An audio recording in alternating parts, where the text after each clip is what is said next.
Okay, so we covered brushes in Clip Studio to achieve a texture effect. Let's talk about bringing an actual image of texture and how to best use some of Clip Studio's features. Okay, so here's a picture of a texture I took. It's fairly crude. Took it with an iPhone. And again, this was done on purpose. Because let's pretend that not everybody owns a 4K high quality camera that's capable of just editing your photos right then and there and creating a high quality image. But once again, just like I explained with the brush system, in which I made a pretty crude brush and I still achieved my desired effect, I want to show you how you could take a lower quality image and still use Clip Studio to get the best out of it. Yes, if you had a higher quality image, let's say you have a better camera or better source material, such as getting it from the internet, maybe you bought the texture from somebody online. There are a lot of websites that allow you to purchase high quality textures if you don't own a high quality camera, and it would save you a lot of time and effort, sure. But let's say you go with this. You can achieve the result and get a high quality texture by using Clip Studio appropriately. So I got my texture here, right? Because it is a JPEG, you're probably going to see a lot of JPEG noise. First thing you can do, well, first I need to rasterize this. I'll duplicate the layer first, just to have the original.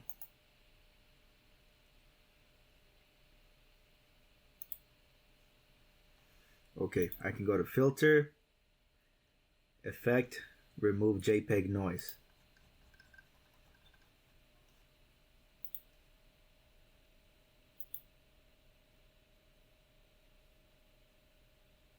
As you can see, the pixels look a lot more refined, therefore the JPEG noise doesn't look like a whole bunch of mess. It looks like it did somewhat of a little blur effect, but it created an even distribution between the pixels. See how it's messy right now? I'll apply it again. Much more even. That's the first thing you can do for a low quality image. If you find it to be too blurry, the thing is, my picture has quite a high fidelity in the detail department here, but if you find that yours is a little too blurry, you can always go to Filter and just add a unsharp mask to just start bringing out the texture bump map that it has. See.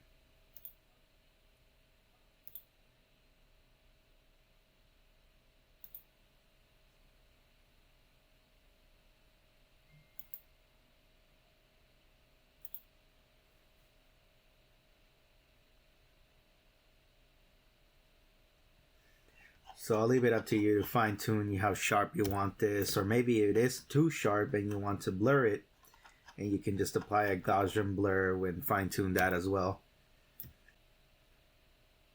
I'm going to bring this first texture iteration down here where I got my first universe created. I'll load the selection and I'm going to create a layer mask.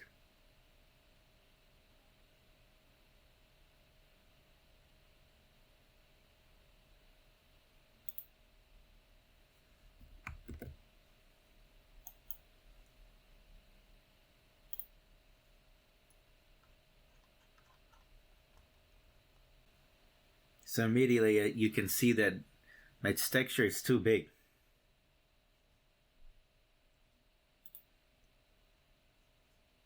So instead what I'm going to do is open up the square canvas yet again.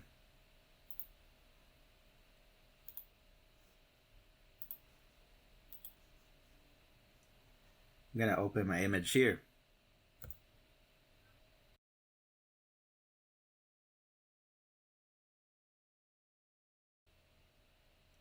I'm gonna rasterize this. Delete outside selection so I have a perfect square. Okay. So besides the texture being too big, I don't want the color that it has. What I can do is first go back to the expression color of the layer, turn it into monochrome. Now I have black and white image, right? Showing the darkest parts of the texture and the lightest highlights. That way I can control the color in the highlights and the shadows. In fact, even better, I should probably turn this into a grayscale. And from here, I can have control of both the whites and the blacks to be able to take in the color of these two areas. I can throw in a correction layer.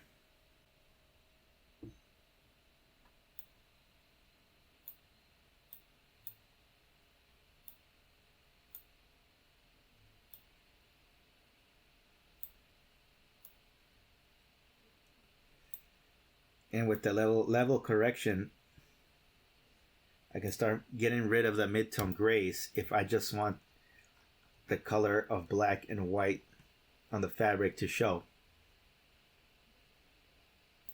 This area controls the midtones, so I'm gonna get rid of them completely. It's too much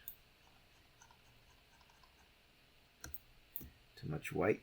Let's bring those blacks back in.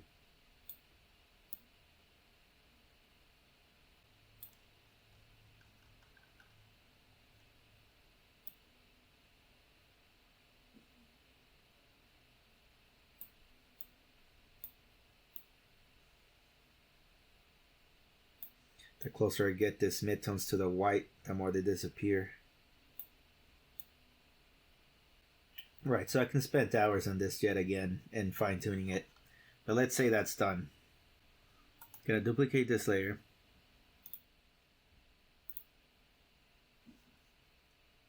Now watch what I do.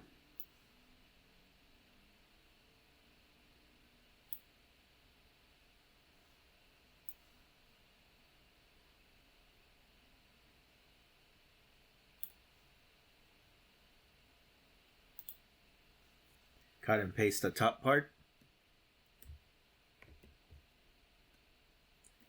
Hold shift to go straight. Put it right where the bottom part is.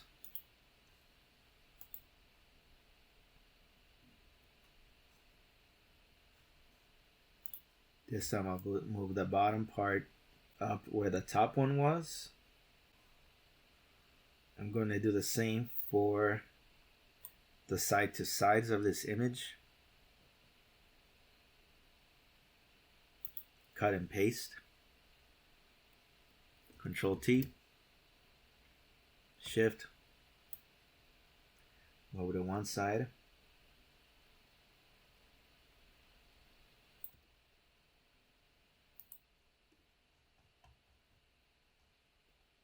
Make sure there's no gaps.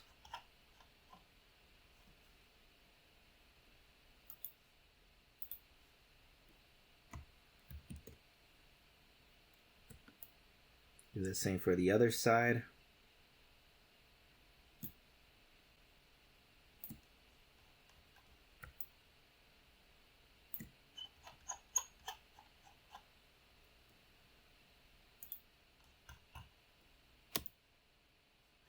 Gotta make sure there's no gaps anywhere.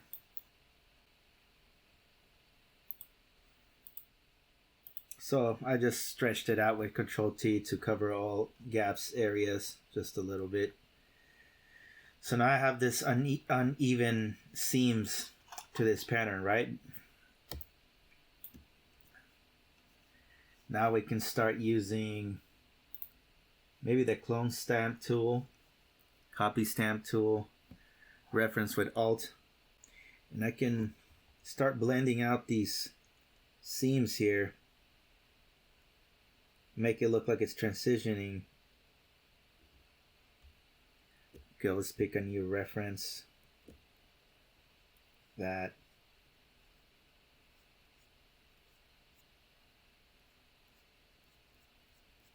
So basically I picked all 4 edges.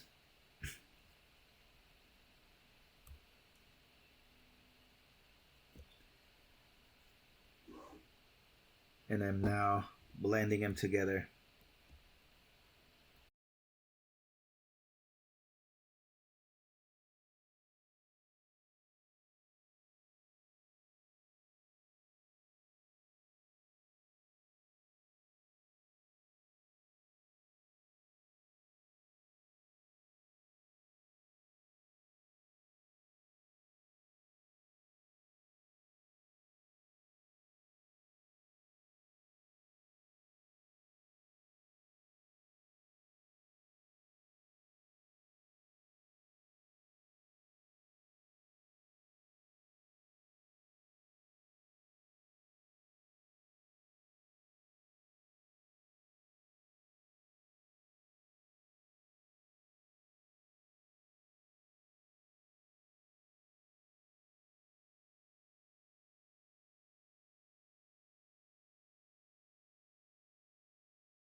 Now I can turn this into a seamless pattern. Okay, so how do we do that? I'm gonna go to edit, register material image yet once again. And I'm not putting anything here. I'm going to tiling, check marking that. And as you can see, we got a seamless pattern. It's on repeat.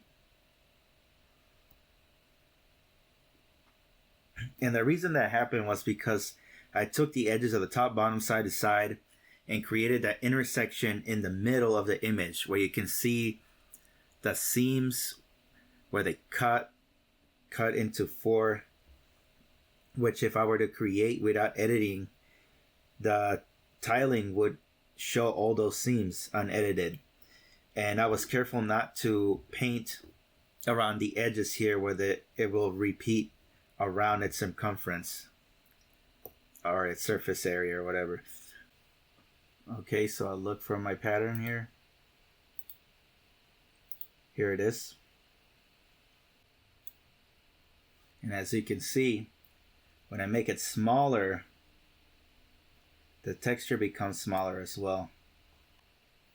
Probably could have made a better job of avoiding the tiling, but it has the desired effect so far. Just gonna make a copy of this now. That way I can go back to my universe here. Ask outside selection. So there's my first universe. As you can see, I can move it around anywhere I want. Probably could have created 2 more universes to even separate this long sleeves right here. But I'll keep going from there. Once I feel I got the texture in the right position, the right size, the right length, I can commit to rasterizing this. Now that it's rasterized,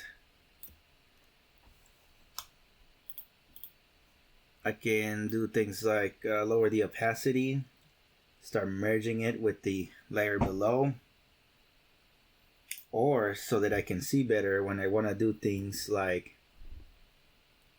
using the new tool that Clip Studio has in the blending options, using liquify to start warping the texture to the creases. So here I have pinch and expand. I like using expand when I feel like, here I'll bring the texture here. If I feel like the texture should look more bulbous in areas where there is a heavy crease, such as this.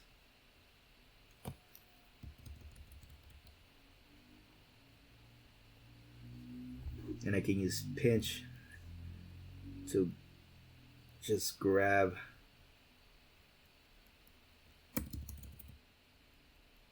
and warp the surrounding pixels around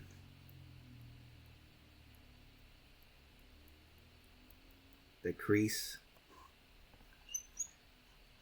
As you can see, they're already behaving this way, in which you can see wrapping around the crease. So for example, right here, I want to make this side bigger. Obviously you want to be careful how much pressure and how much sensitivity there is to your pen.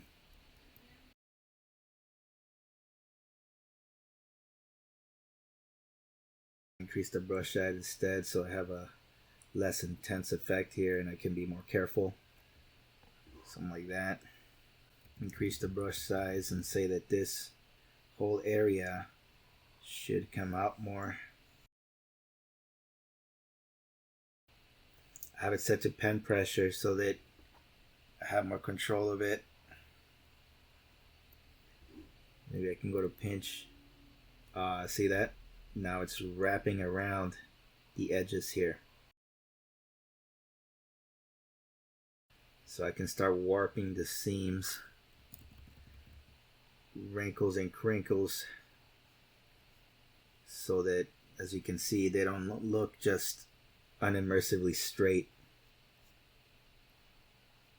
You can show warping. So that's one way. Of course, I could always go to transform, mesh transform. As you saw, it didn't work out that well for mesh transform, and that's because I'm not committing to having specific universes. So how about I load these, duplicate the layer, bring it down here.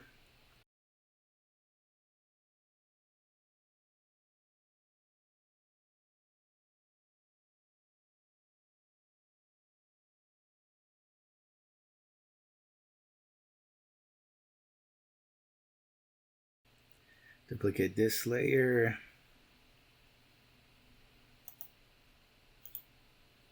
Delete this mask. Okay, so I just want to work on this universe.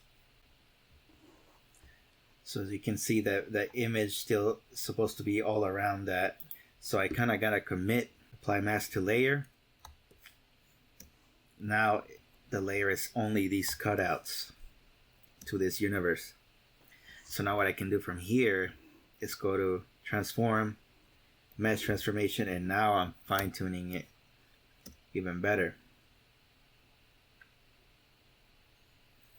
And like I said earlier, it would have even been better if I just created one universe for each sleeve here, but I can still do that.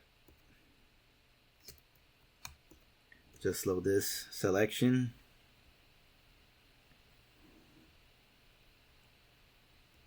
Oh, actually, I just gotta show it here.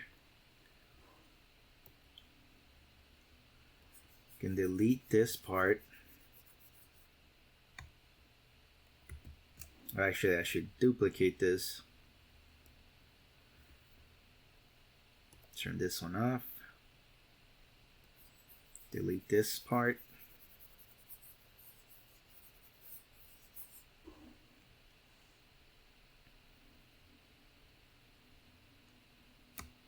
Now I only have this part.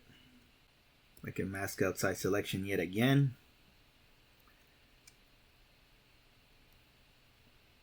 Apply mask to layer. And now it's only on this sleeve. Now, mesh transformation. Problem is still selecting the whole thing. So now, I gotta reload this selection, go to the image itself, and go to edit, cut, edit, paste.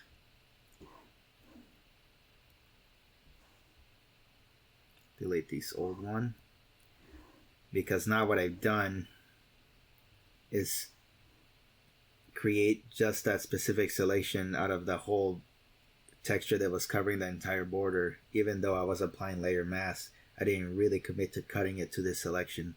Let's try again. Alright, so something's still wrong. Maybe if I delete outside selection. And there it is. There were still probably leftover particles as part of the selection after I cut it, I had to make sure I selected that portion again and delete outside the selection. So now I have a perfect mesh transformation of that specific area. So what I can do now,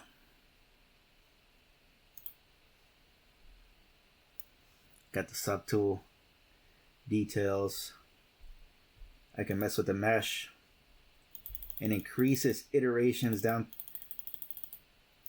to up to 10, I guess. And then from here I can start fine tuning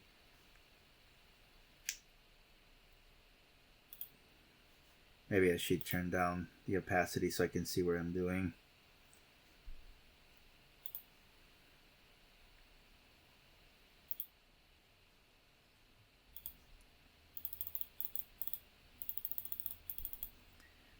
Now I can start warping it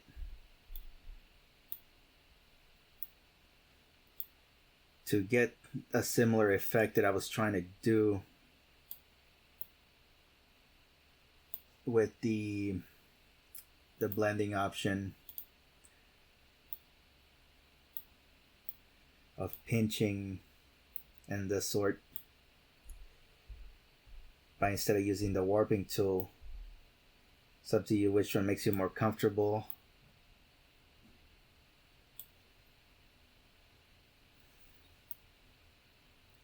The cool part about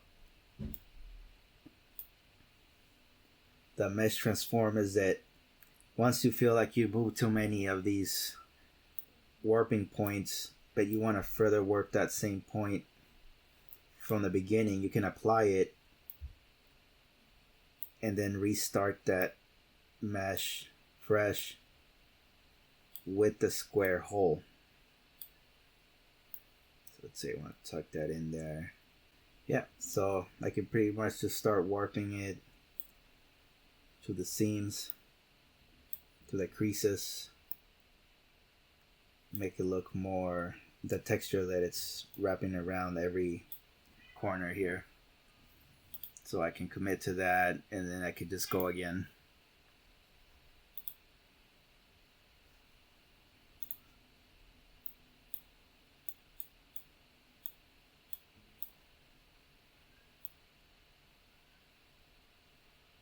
I'm going to pull this out because I shortened it, which I couldn't do in the first place because I already committed it to pushing it down first. As you can see, it's looking a lot more realistic. Look at that. The texture is warping around everything, every crease. And it's starting to look like a real sweater or long sleeve cotton fabric that, you know, if you please. Very nice stuff. And then from here, you can even choose to use the brush tool, the stamp tool yet again, or combine it with the other texture material you made. Or you can combine both ideas, go back to this one, and pretty much just register it as a brush, you know. Image, brush tip shape. I'm not gonna do it, but you get it. I'll make a brush tip and I'll just I could draw that same texture on top, you know. Maybe I'll do it. Let's see. So here's the brush pattern that I have from that texture. I can go to, let's go to opacity and pen pressure.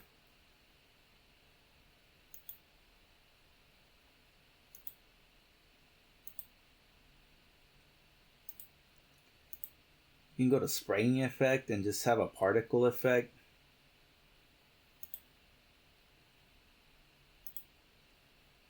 You can load even more texture on top of it. See, there's already presets of fabric from Clip Studio already. They're even better than mine. If you don't feel like just spending so much time making your own, there's so many great ones here. And just combine it with the on top. by just putting multiply. Let's go back to spraying effect, turn it off, and it's blending with the original brush here. And look, I could just apply it here, there, you know,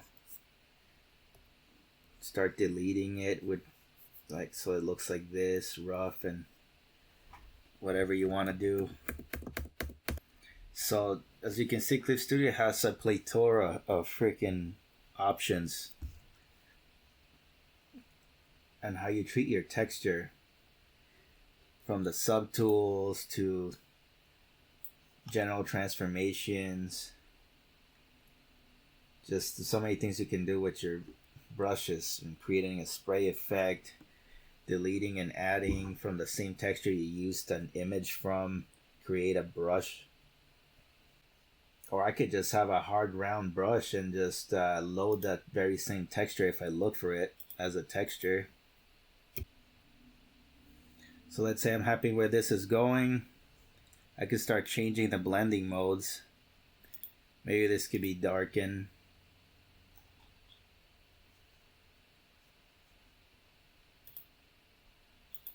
Multiply.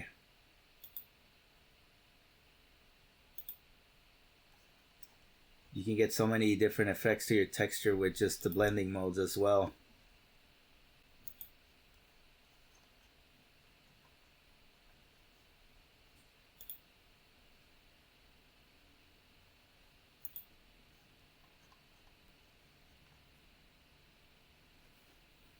You can play around, see which one you like the best. So here's something really cool that I've yet to touch on that Clip Studio allows you to do. I can grab this texture, brightness to opacity. So what does that do? Convert brightness to opacity. Look at that. I turn off the canvas. What I did was turn all the white areas and turn them transparent. That way the only pattern you need to worry about are the black.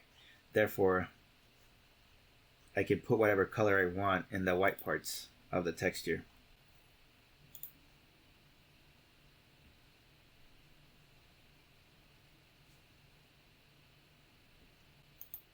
I have to have it rasterized. So what's happening here is that since I got rid of all the white, the white is not lighting up the bottom color. So now the bottom color is coming through truly.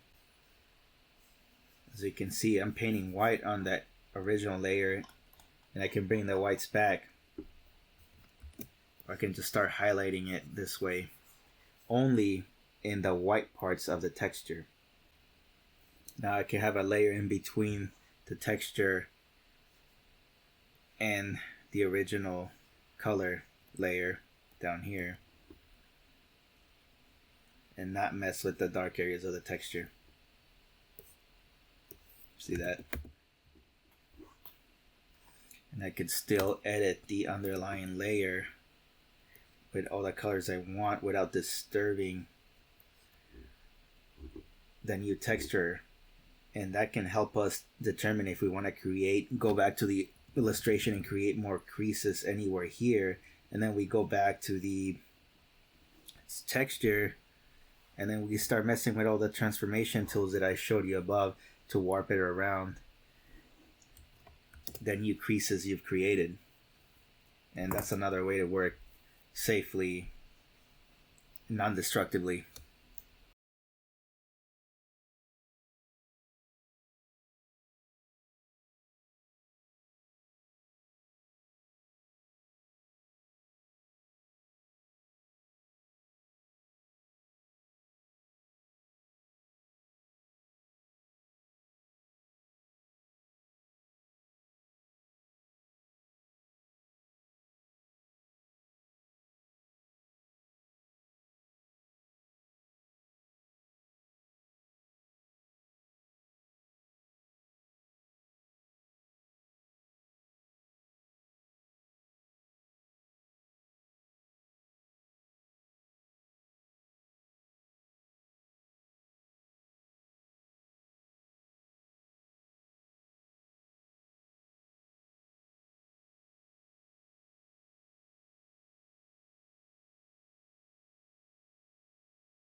Alright, so I have all that texture I want done on my jeans, on the long sleeve, using the techniques I showcased, creating my own little universes here and there. You know, I used a brush tool here to a brush I created, this texture brush.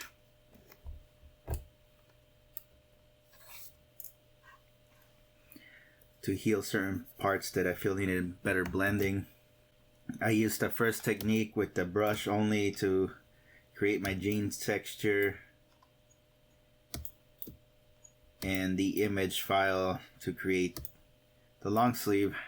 I feel like this one's a little too light, so you can go to edit and tonal correction, do a quick brightness and contrast, and just bring down the light a little, bring down the light value. I found that quick and easier than just going to a correction layer, go to brighten, because first you would have to keep it from affecting the whole image and then merging the layer. Alright, I wanted to showcase another tool I can use from Clip Studio to achieve another texture effect. So far we talked about denim and cotton and silk. Maybe we give her a towel here. For some reason she has a towel, so this is some sort of towel material. And as you noticed with towels, something that's like a towel, the fabric has a lot of little hair bumps, the hairs and follicles, a lot more protruding than other textures in clothing. So I could go around Clip Studio and just or import my own image, or check out some of Clip Studio's pre-rendered texture images, but I want to show you something else you can do with Clip Studio, and that is, let me create a selection here, and that is to go to filter,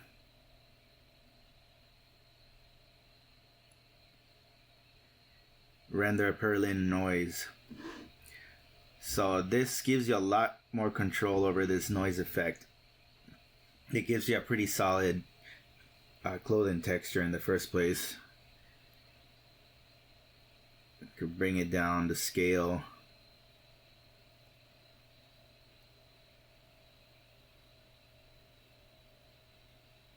You can adjust how sharp those blacks versus whites are. Let's say I'm happy with that. Oops, I put it right inside the layer. Maybe if I create a new layer instead.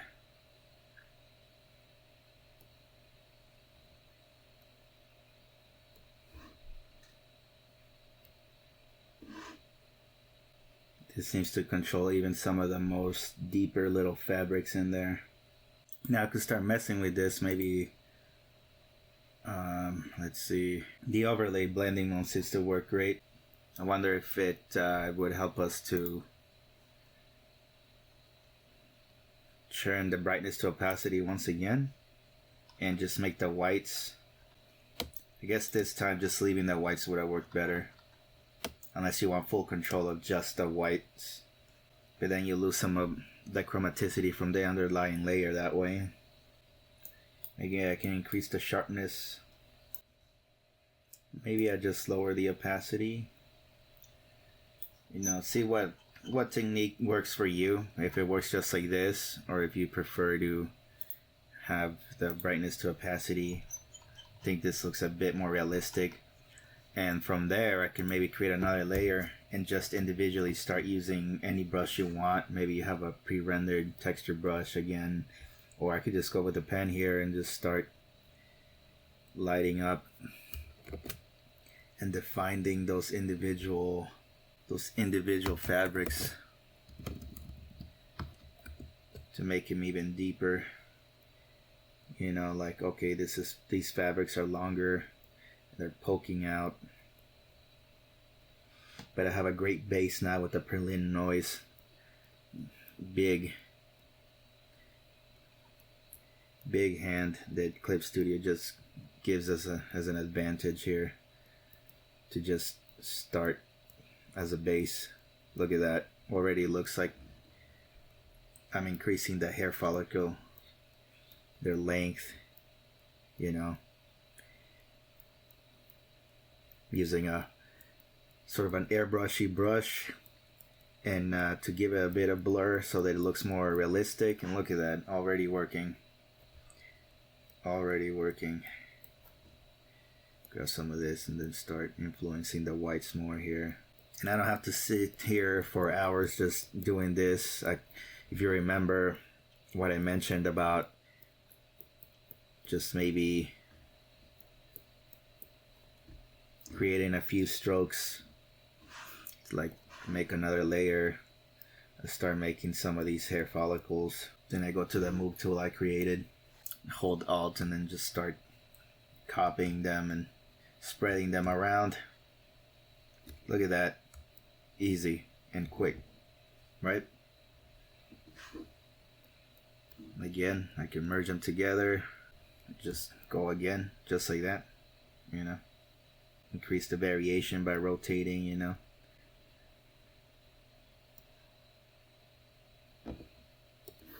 Something like that.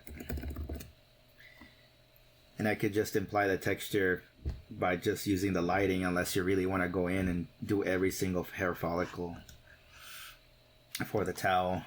But I bet I could have probably worked on the initial Berlin noise in the first place. If you've noticed, if you load any image or render anything with a selection already started, it'll just load the into the selection without you having to create a mask.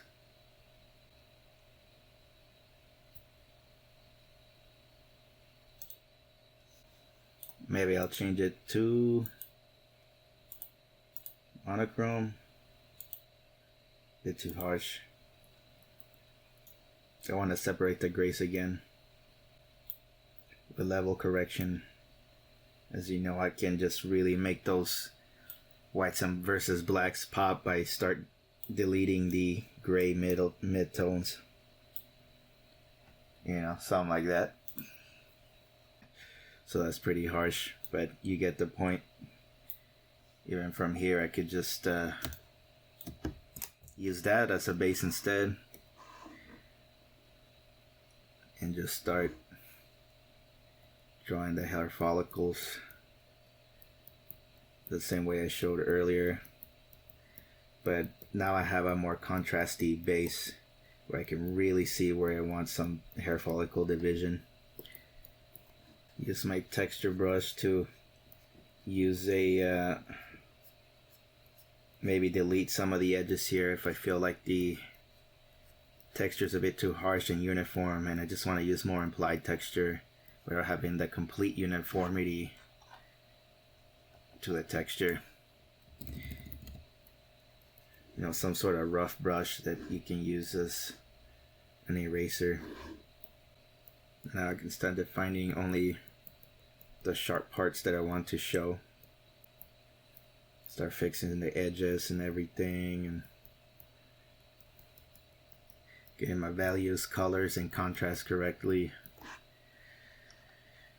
But as you can see, I proved my point about just using Clip Studio tools to create your base. You know, and maybe you handle things differently from me, but in the process,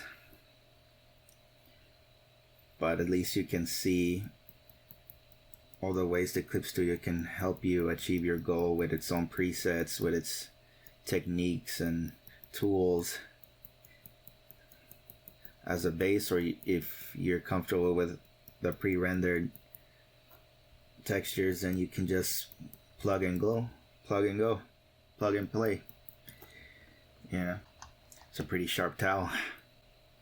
I guess I would argue that drawing a towel is probably the easiest, just because it's so much easier for you to visualize the big hair follicles.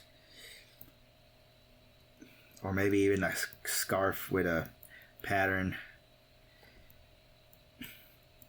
sometimes clothing patterns can also imply texture,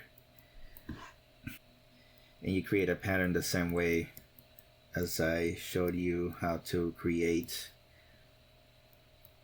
a seamless texture. You just create a seamless pattern, combining the same process of creating the seamless texture and the process used to create a brush tool that repeats by making sure all the edges line up with each other. Using that technique I showed about cutting all four walls, making sure the edges all blend together. Get rid of some sharp edges because it looks a bit too sharp here, and I can just start increasing its immersion and realism. So this towel quickly turned into a more of a furry, very furry scarf here, but I'm okay with that because I wanted to showcase the range of. I originally got the feel of the towel, if you wanted a towel, and now I just increased the contrast so much and put so much hair fall because now it looks more like a scarf or some sort of furry, scarf thing. But probably better than putting her a towel, which would make sense, but you get the idea. Alright, you didn't think I would let her set her off into the world without her leather, right? She needs her leather texture, and I have it pulled up here. So leather is a bit harder because it's so reflective that if you bring the image in for texturing, you're just gonna see all the lights and darks, and it'll be way too hard to create a repeating pattern off of this. I found a little technique here where I can just divide a small part of the square that has the most uniform color to it, and it would be, I believe, this area. So I'm just gonna fast forward, started cutting them in just force. Look at that, just by moving them around as if I was creating a seamless pattern, I managed to cut off all the midtones to darks to lights. And I said I wanted the bottom left one. So there it is.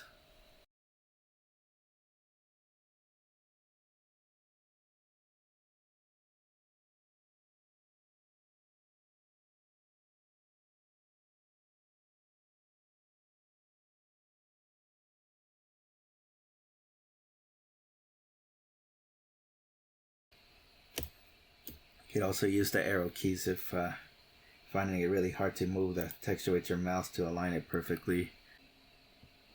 Another thing that you could do to help you blend these easier, maybe you grab a soft brush to start deleting the middle sections here a little.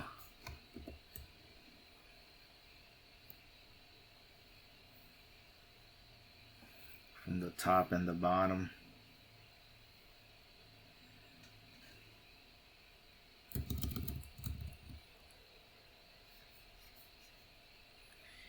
Delete it at the seams where the creases are affected the most. Kind of follow that pattern that it creates, like this rocky pattern, this like skin flakes.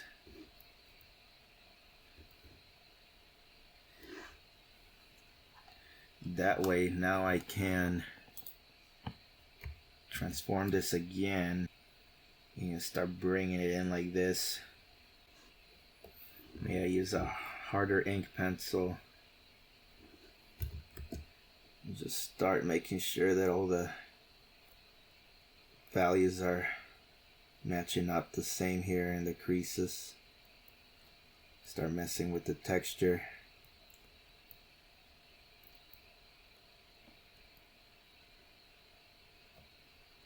Very soft about it too. And I can manually start making sure that the texture blends into each other. Maybe I could just go back to the clone stamp tool. But before I do that, increase its size so it fits everywhere. I probably should have been using the arrow keys all along as it drags it around perfectly without me having to make a mistake of leaving borders empty. Okay. Now I might want to switch back to clone stamping.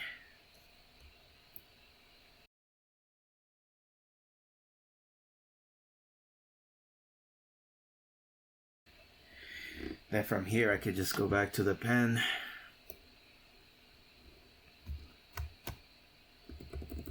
Made a couple mistakes here by putting it too close to the edge. As you can see, you don't want to do that so that the pattern repeats a lot better. So nope, not right there. Maybe around right here. Right here.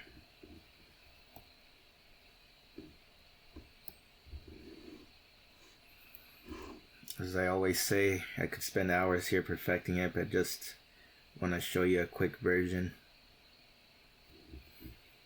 You know, I could just start using the pen here again and start fine-tuning all the details. I want to bring back some strong creases too. As you know, leather can get really veiny creases to it.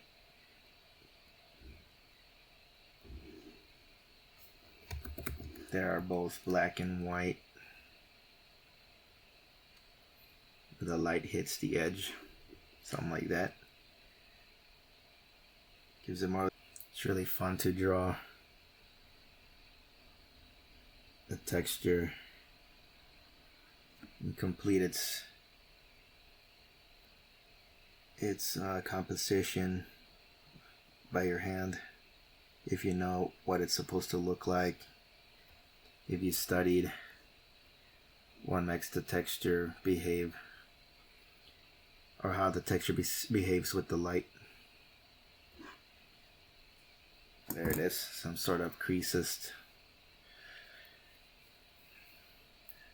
So that looks pretty legit right there. Now I want to finalize it.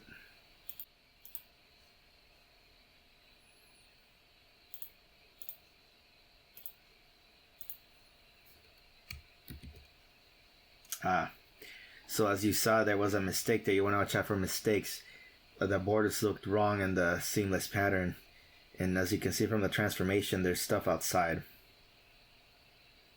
So instead I'm going to select all, which selects just the border frame. As you saw me do it before, I'm going to delete outside selection. Control T, it's controlling only the square. So now we're good to go.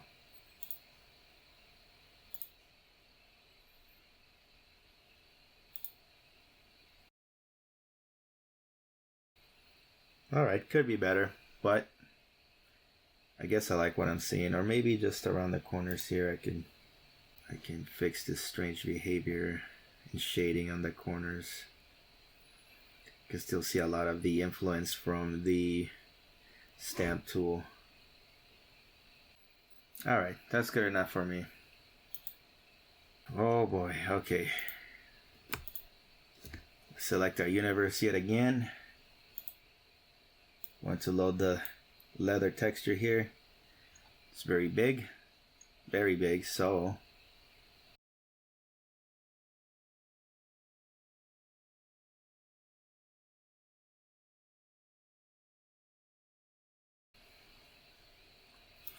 okay, so definitely the texture of leather is a bit harder to control, but there's ways around it. So let's say I want it that big.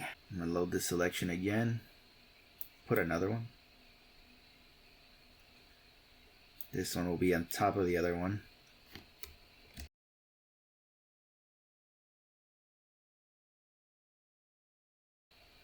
And it'll have the smaller creases, right? First I'm gonna rasterize this and this one. I'm actually gonna fill in with transparent, fill in the mask to make it go away.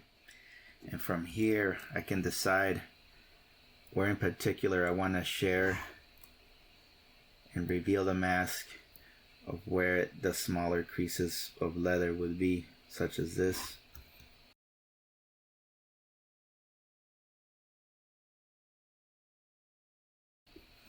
Best not to go away from the selection universe. And I could probably respect the crease lines here. Just adding patches of leather here and there.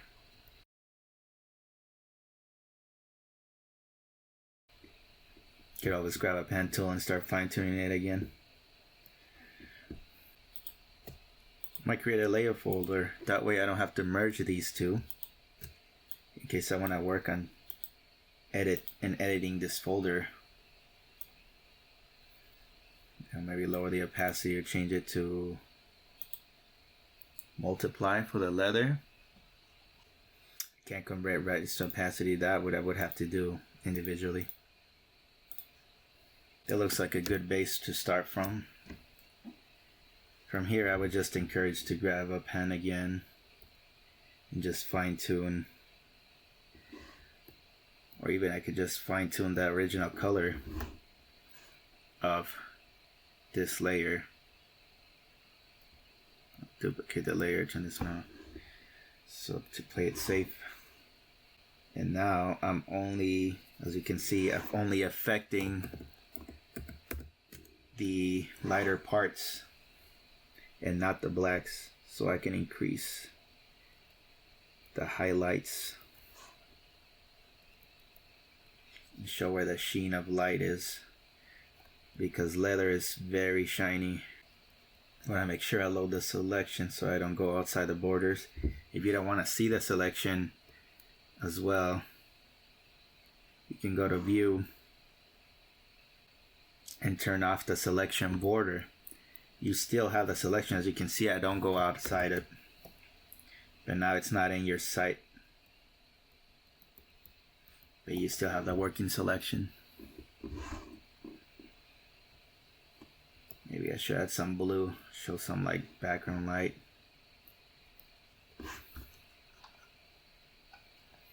Some backlight. Some backlight right here, blue from the jeans.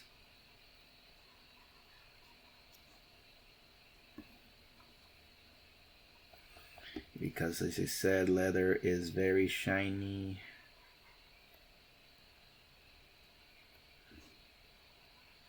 In its creases where the light hits it the most.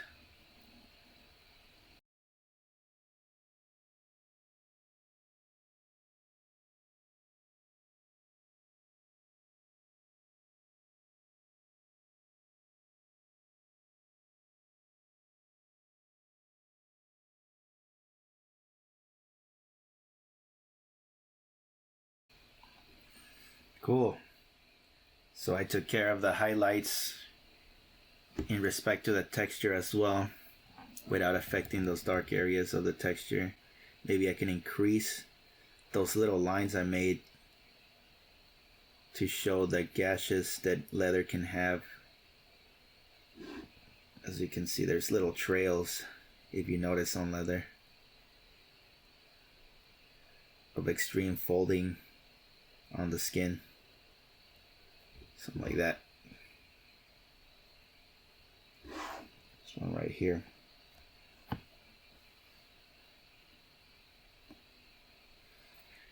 Gives your leather a bit more character. And I could do the same, we're just darkening the, if I feel like I need to accentuate some of the dark parts of the pattern or the creases I made here. That's very leathery. Nice. I can start fine-tuning the level corrections yet again. See what kind of effect it has on the texture patterns here. I just want it on the small texture or the big one too. This is when I would create a layer correction into an actual layer versus just doing it once.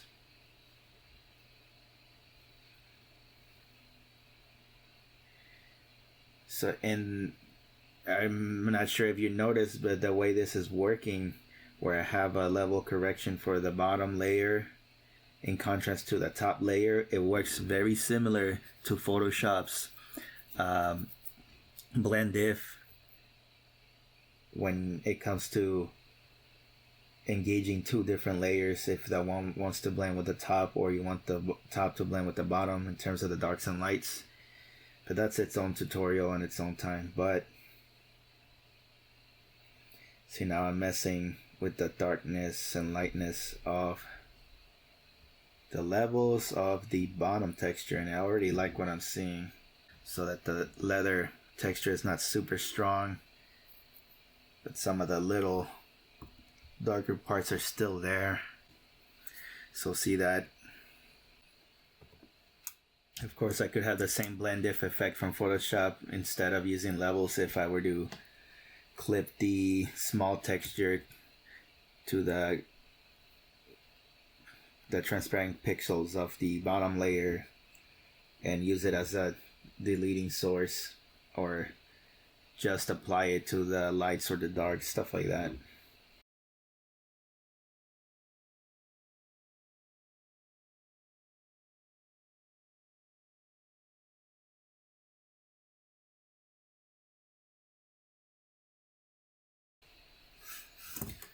So yeah, this leather texture has a lot of character to it. Alright guys, for the last technique I want to show you in this tutorial is how to achieve this metallic shirt effect or metallic clothing effect, which is not so much a fiber based texture, it's more of a clothing type. It's in between. It goes back to what I said about having the right coloration and values that can represent a texture or just a clothing type without actually having full-on grainy texture and fibers. I turned off the shirt and I duplicated it into a black and white just to represent the tonal transitions between black, gray, and white, already looking kind of metallic as it is, by using the tone correction, level correction, and just messing with all the levels here. Alright, so what I'm gonna do first is I'm going to duplicate this layer, and what I'm gonna do is I'm going to add a gradient map. So here's a gradient map I created. You want to put whatever colors you want from dark to light.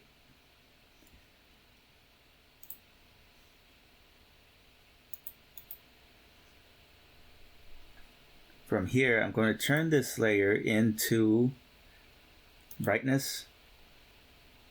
So it goes back to having a grayscale tone to it. I'll create a layer, correction layer, go to hue, saturation, luminosity. If I start messing with the hue, gotta connect it to the layer. As you can see, start messing with the hue, it starts creating an even more metallic effect to it, because each color in the gradient has its own luminosity value. When you change around the hue levels or variation of the hue, you get this funky effect where you just get a metallic look to everything. So that looks great right there. Let's turn that off for now though. I want to actually, I'm going to merge it to that layer. I'm going to turn it off for now. I'm going to go back to original one, create another copy. Put it on top of that brightness one. I'm going to target now with a layer correction levels once again. I want to turn all the whites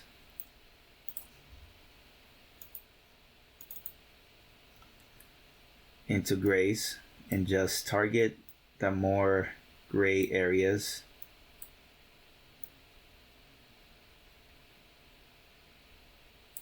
Something like that.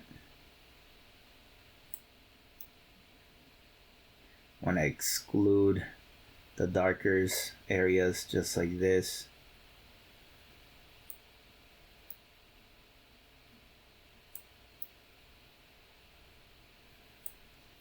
Something like that. I'm going to add another correction layer, a gradient map. Connected. This time I have a gradient that looks like this. I have the colors right in the middle where the gray tones are. The most highlight whites and the blackest of blacks are all going to be white. Right? So I can go back to the levels and start correcting it from there to get my range effect that I want.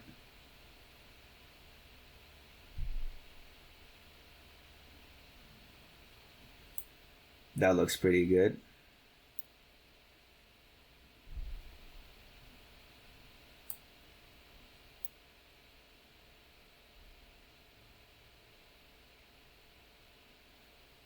The more I turn the blacks into grays, the more it expands. The more I bring the blacks to even blacker, darker, the more it deletes it.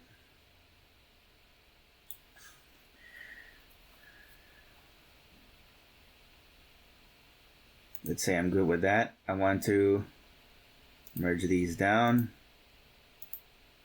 to this layer and turn this layer to darken. That way you're only telling the gradient map to target the mid-tone to light areas, the middle grays. That way your whitest parts stay shiny, bright white, and your transitional grays are the ones getting the gradient map. Now I want to duplicate the original layer once again, put it on top of the brightness one. Here's my darkened one, here's my new one. This time I want to do the same for this one. Level correction. But this time I want to target only the blacks.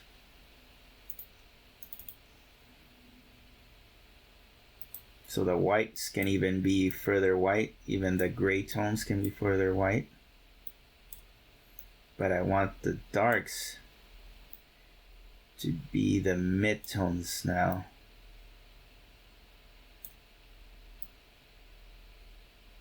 Check it out, I'm gonna delete all that white. Really bring out those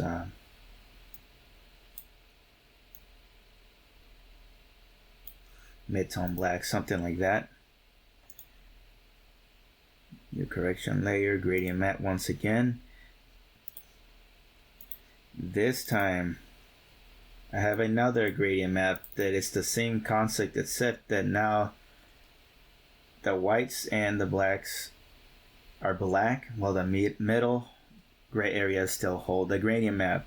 But as you can see now, with the level corrections, I targeted the blacks, the darkest shadow of the shirt to be the gradient map holders by using the level correction to turn those blacks into more of a mid-tone section so that this can be applied to where the shadows are implied in the shirt.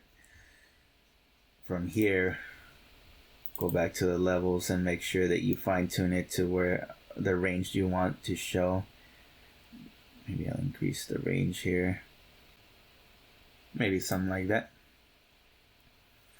I'll merge in that once again.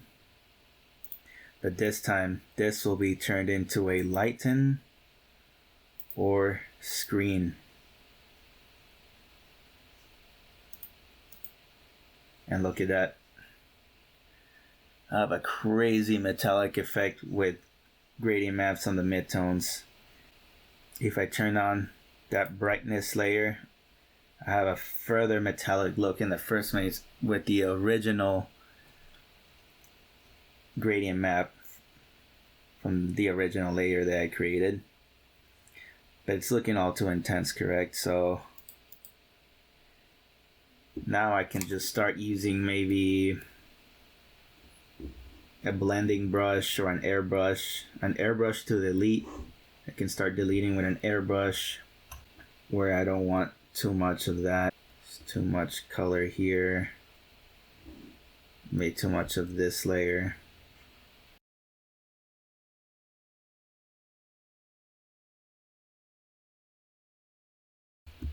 so I can intensify the gradients, but I like to use a blender.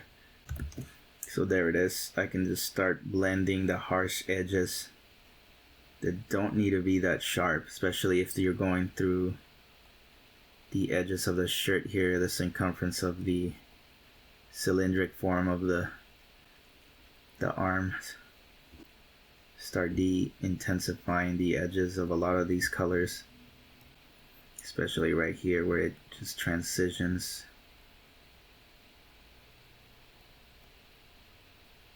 And it has this warping effect as it goes around the shirt versus the more compressed areas where the creases are. I can have the sharper color edges there.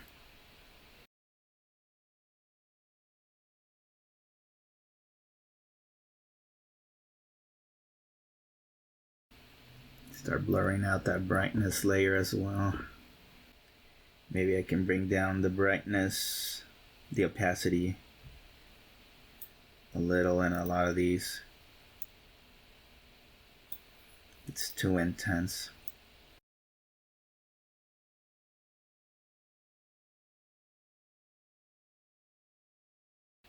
Start deleting some of that brightness one where I don't want it.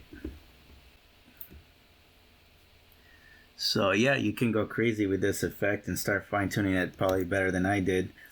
And the reason it's important to create gradient maps onto the lights and the shadow areas is because if you have a background image with, let's say, trees everywhere, you can probably have a gradient map with some green, the sunlight, and whatever reflected, because it's a reflective surface. You know, you want to match your environment lighting onto the lights and shadows of this metallic surface, because it looks metallic even without these, right? Just like this. And it's great, but you add those gradient maps in the midtones because in order to keep the shiny metallic effect, you want to keep those bright whites solid, while the midtones are catching the bounce light, and the darkest of darkest, just pure black, stay that way to create that metallic effect. So there you have it. I got my weird illustration here. I like it. It's pretty weird. It's pretty funny. I mean, nobody will walk around wearing what she's wearing right now. She's got that metallic shirt. She's got that leather hide going on. But I like it. It's funny. That about wraps up all my tutorials I can think of when it comes to texturing and creating clothing effects, behavior of clothes, using Clip Studio's tools, its pre-rendering abilities.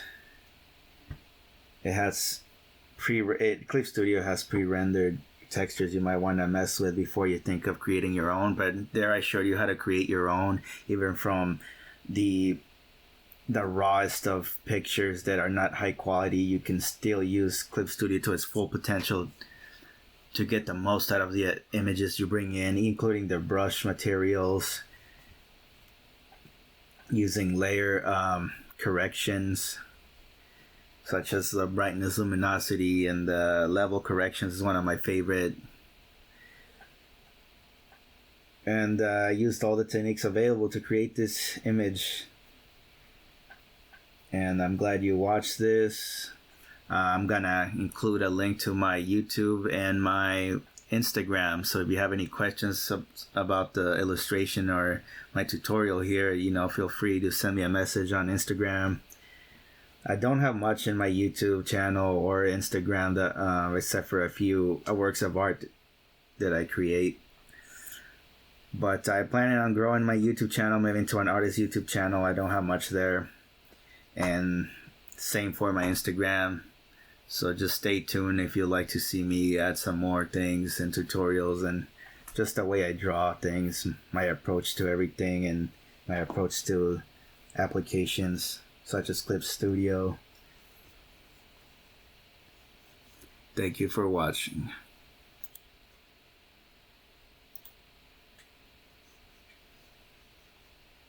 Oh yeah, and we can't forget her her little scarf slash towel or whatever to complete the image. So that's all the textures. That's awesome.